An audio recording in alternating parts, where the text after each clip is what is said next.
The Miller, His Son, and Their Ass by Aesop.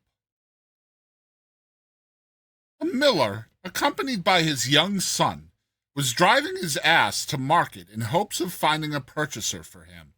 On the road, they met a troop of girls, laughing and talking, who exclaimed, "Did you ever see such a pair of fools, to be trudging along the dusty road when they might be riding?"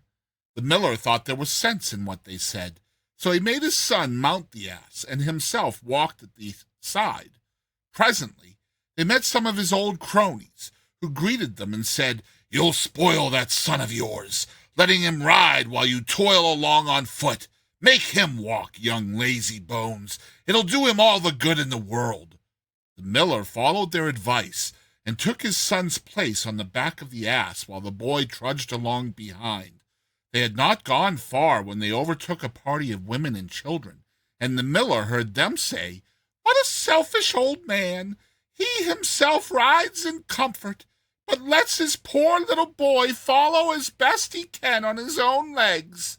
So he made his son get up behind him. Further along the road they met some travelers, who asked the miller whether the ass he was riding was his own property, or a beast hired for the occasion. He replied that it was his own, and that he was taking it to market to sell. "Good heavens," said they, "with a load like that, the poor beast will be so exhausted by the time he gets there that no one will look at him. Why, you'd do better to carry him." "Anything to please you," said the old man. "We can but try." So they got off, tied the ass's legs together with a rope and slung him on a pole, and at last reached the town, carrying him between them. This was so absurd a sight that the people ran out in crowds to laugh at it, and chaffed the father and son unmercifully, some even calling them lunatics.